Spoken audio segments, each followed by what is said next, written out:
Hello from the Channel Studio in London and welcome to another edition of Foreign Dispatches, the programme that takes you around the world. I'm Tenyola Oyetayo. On the programme this week, thousands of Russians evacuated from the Kursk region after Ukraine's surprise attack, plus thousands of Palestinians in the eastern city of Khan Yunis forced to flee following another Israeli evacuation order.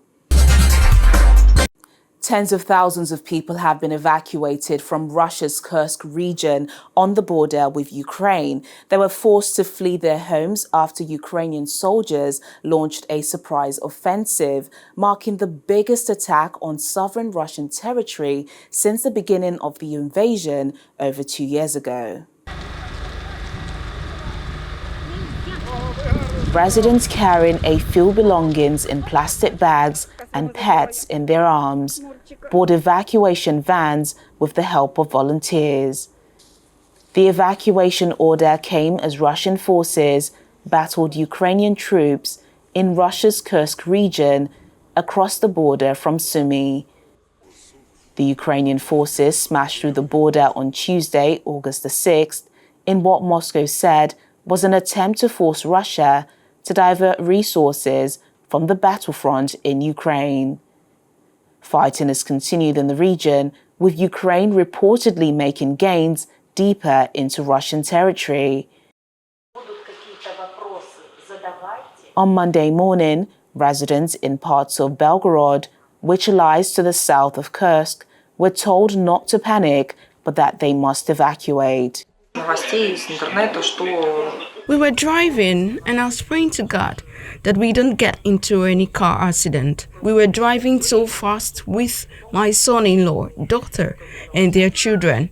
It's only when we stopped just to have a drink of water that we realized that we were definitely running away. I just cannot express it.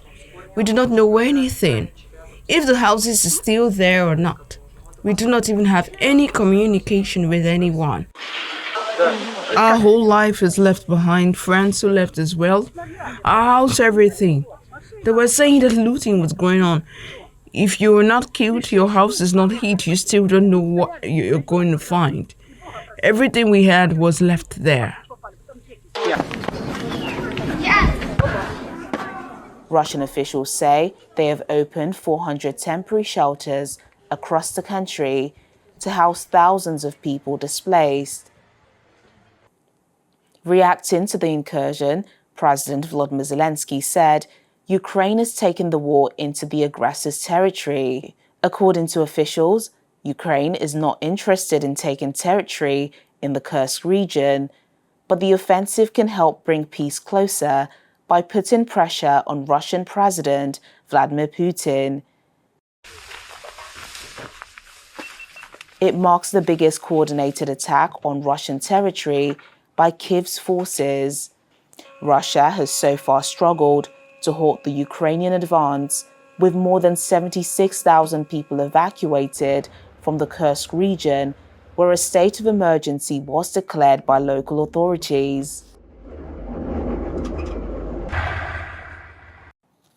Russian President Vladimir Putin described the offensive as a major provocation.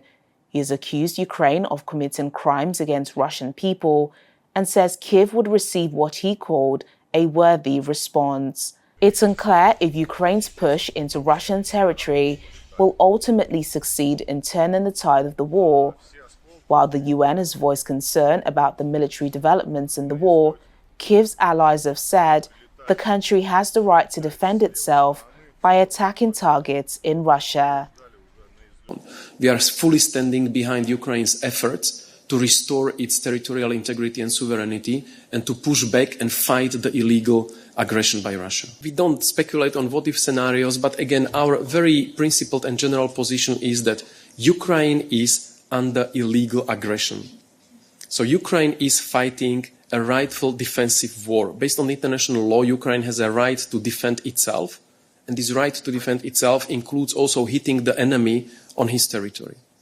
We think that Ukraine is fighting a legitimate defensive war against an illegal aggression, and in the framework of this legitimate right to defend itself, Ukraine is entitled to hit the enemy wherever it finds necessary on its territory, but also on the territory of the enemy. This is nothing new for Mr. Putin. Over the course of this conflict, he has saber-rattled, used escalatory language. Let's not lose sight of the fact that, again, the only reason we are having this conversation, the only reason Alex was in a point to even ask me this question or raise this issue, and you're able to follow up, is because in February of 2022, Russia illegally, unjustly crossed into Ukrainian territory with an attempt to subjugate its borders. And so really the solution here, and if Mr. Putin is interested in a quick resolution to this, would simply be for Russian forces to leave Ukraine. It could be as simple as that. The security relationship between the US and Saudi, and also The Ukrainian attack has prompted some in Moscow to question why Ukraine was able to pierce the Kursk region so easily after more than 2 years of the most intense land war in Europe since World War II. Meanwhile, in Gaza, thousands of Palestinians in the southern city of Khan Yunis have been forced to flee to other areas after the Israeli military issued another mass evacuation order. The orders cover large areas in and around Gaza's second largest city, which has already been heavily hit by air and ground strikes earlier this year. Another week of the war in Gaza brings yet another evacuation order, uprooting thousands from the places they'd managed to find safety. Many were forced to flee areas of Khan Yunis on Monday after Israeli authorities expanded evacuation orders overnight. The Israeli military said it was attacking militants from the Hamas group who were using the areas to stage attacks and fire rockets. في الشوارع اخلوا بدهم يقصفوا الابراج صاروا الناس تجري في الشوارع مش عارفه وين تروح. We woke up to sounds of people in the streets. They were saying evacuate. They're going to bomb the towers, and the residents started running. They didn't know where to go. My husband and son had been injured because of this war, and I live on the 5th floor. How am I supposed to go there, and where should I go?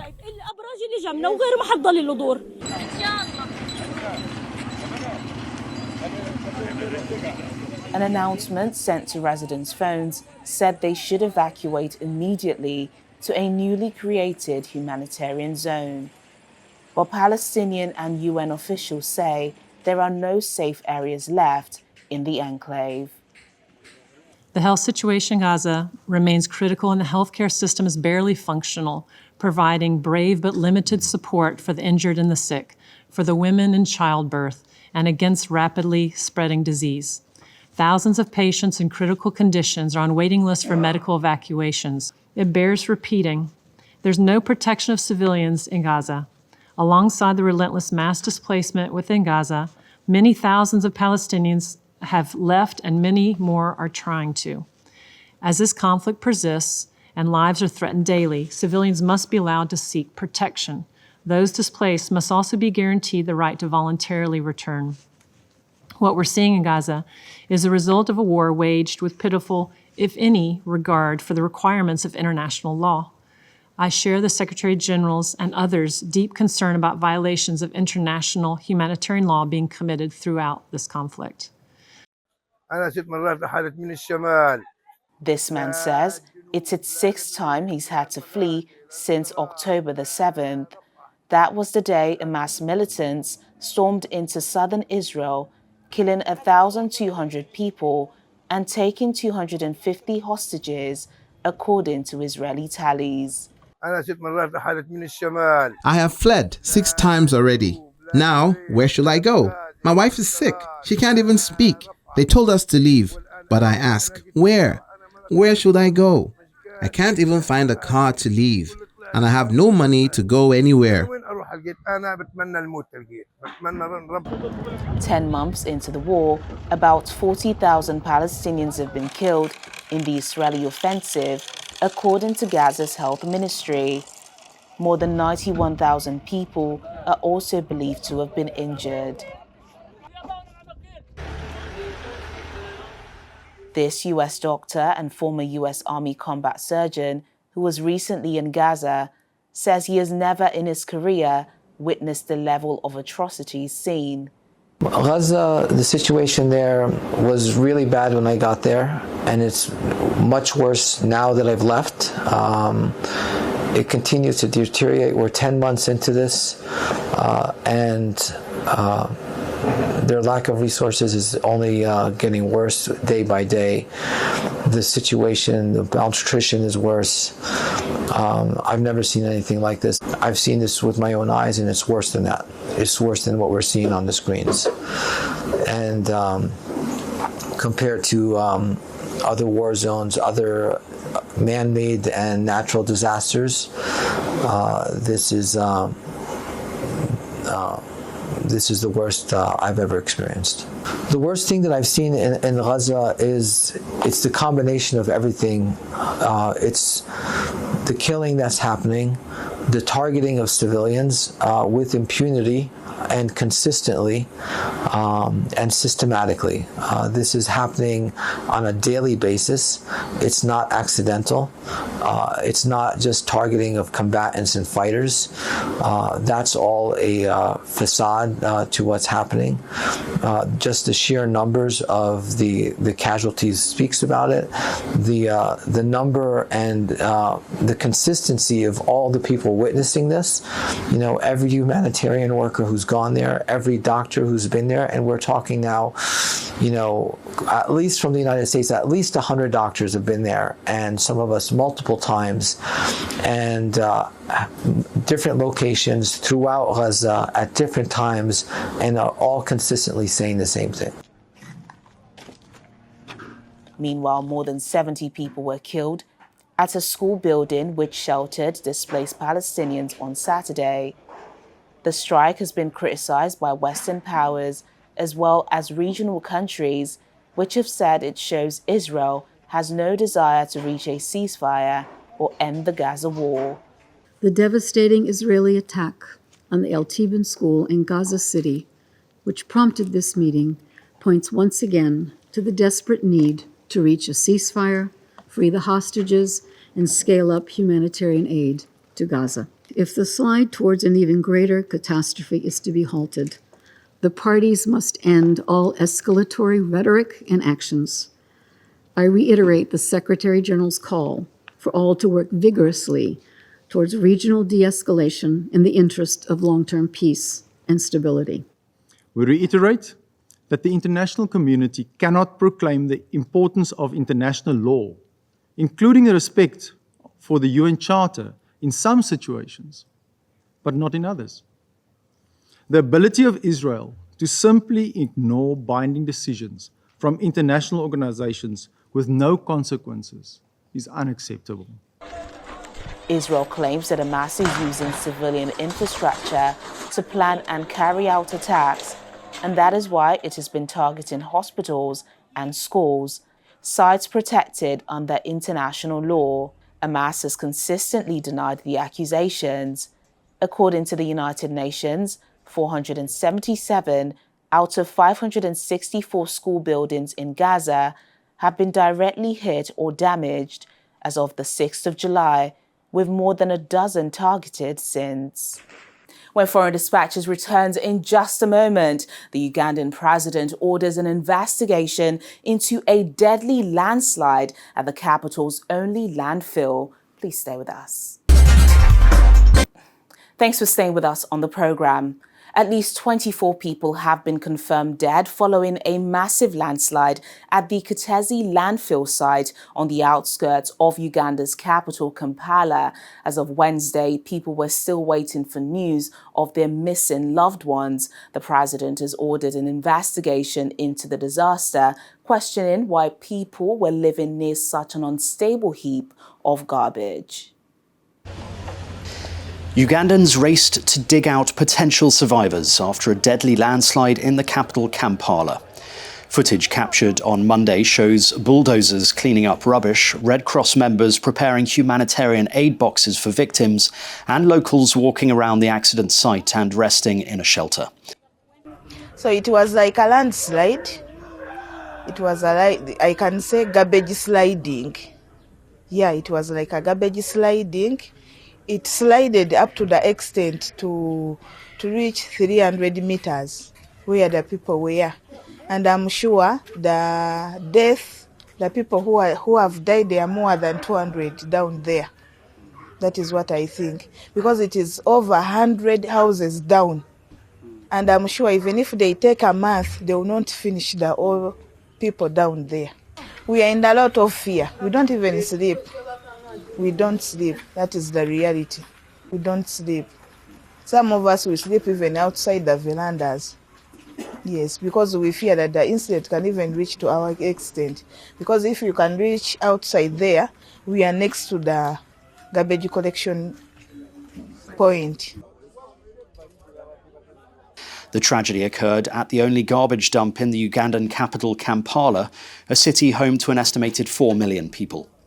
Torrential rains caused a huge mound of rubbish to collapse, crushing homes on the edge of the site as residents slept. Rescue efforts have been hampered by bad weather, and the death toll is expected to rise. I can talk of 22 bodies, death toll cumulatively. But also I know there are other people who are still buried under the rubble because some people claim they have missing persons. But then we deployed a team that are experts in dead body management, the Red Cross teams, who are working with the authorities who are excavating so that they are able to retrieve. Chances of getting somebody alive after 48 hours are now at 0. I can't say we will get anyone alive right now, but at least we should make sure that even the dead are retrieved, accorded the decency that they deserve, and then handed to the families for decent burial. President Yoweri Museveni has directed the Prime Minister to coordinate the removal of all those living near the landfill site.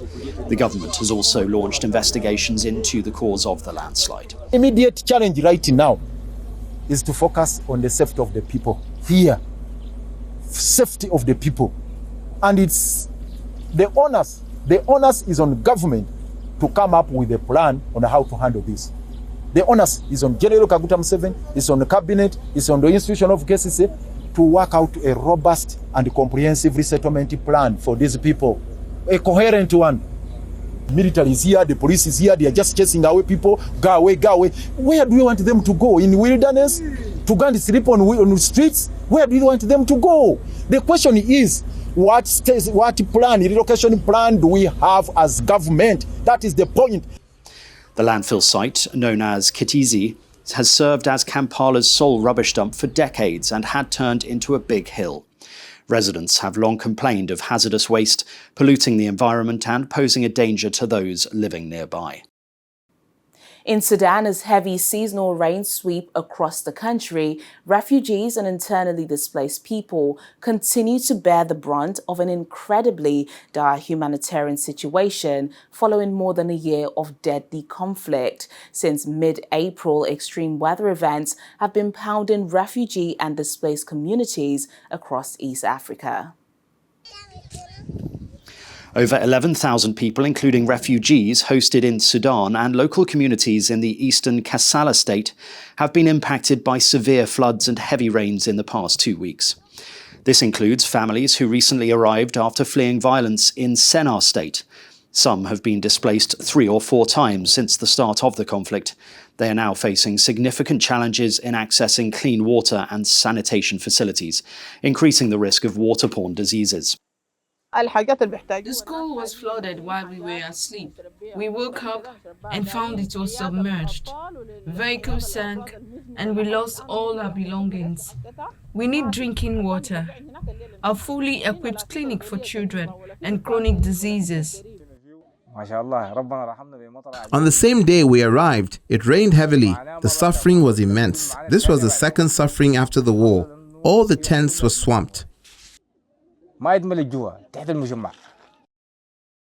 More rainfall is expected in the eastern and western parts of the country. Aid agencies say the humanitarian needs are reaching epic proportions in the region, and flooding is impacting the already limited ability to reach people in need. We are currently in the process of distributing the non-food item, which will help forcibly displaced community that have been affected by flood to face the current situation. You can understand that this is a crisis. The needs are still very, very huge.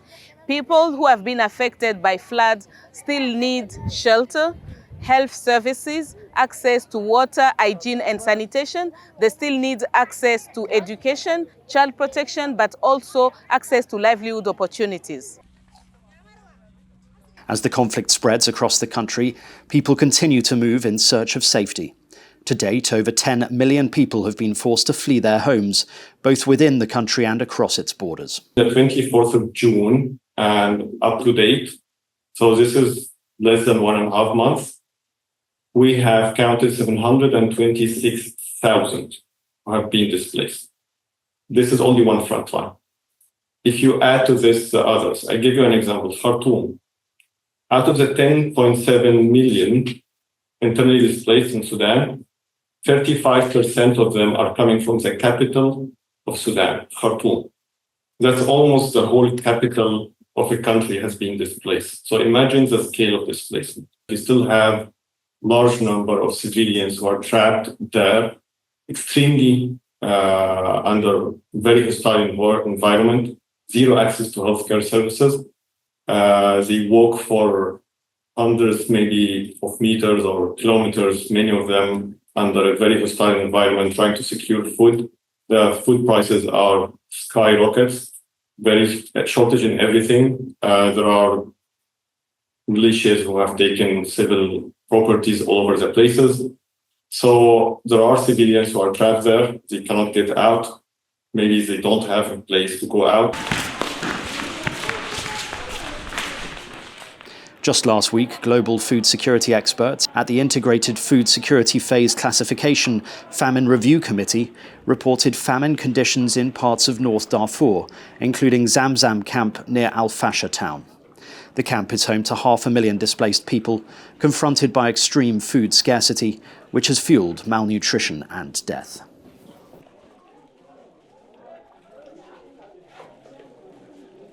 And finally on the programme, in South Africa, students are putting their education in sustainable agriculture to good use as they harvest fresh produce planted months ago. Their teachers say it's part of an effort to promote healthy eating and living. Take a look. Students at Salobo Primary School in Western Cape Town celebrate the fruits of their labor this week as they harvest vegetables from their after-school community garden. The program, launched in May, aims to provide fresh organic food to the students and their families. Today we come as a ECP team and Salobo's primary school staff to harvest after we've planted in this beautiful garden, as you can see, on the 16th of May this year. So today it was that day where we come together with eco-warriors, environmental kids that are participating on extramurals, like in the afternoon every day on Tuesdays. So we all came together as a family, a child project and the school to harvest and to see this beauty of garden. Excited students learn how to harvest the crops they had planted months earlier, guided by program facilitators who also provided lessons on the importance of sustainable agriculture. I'm very proud to be an eco-warrior. Every day when I'm here at school, how are you? I'm very happy because I know when I'm at school, I can be an eco-warrior and take care of my school. The community garden, covering 280 square meters of the school's land, is a key part of the school's feeding scheme, which provides meals for over 1,000 children daily. According to a program facilitator, many students rely on the school for their only meal of the day, which often lacks fresh ingredients. A lot of the learners that come to the school get their only meal of the day is here at school. It's one of the reasons they're very eager to come to school. Besides learning, it's also that they're actually getting a meal. The problem is that those meals don't have a lot of fresh ingredients.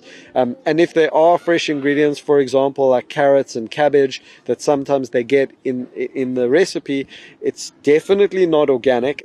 The garden helps address this gap by supplying fresh produce. Salobo Primary School is one of 4 schools in the Khayelitsha region participating in Earth Child Project programs, which focus on promoting health and sustainability amongst young learners.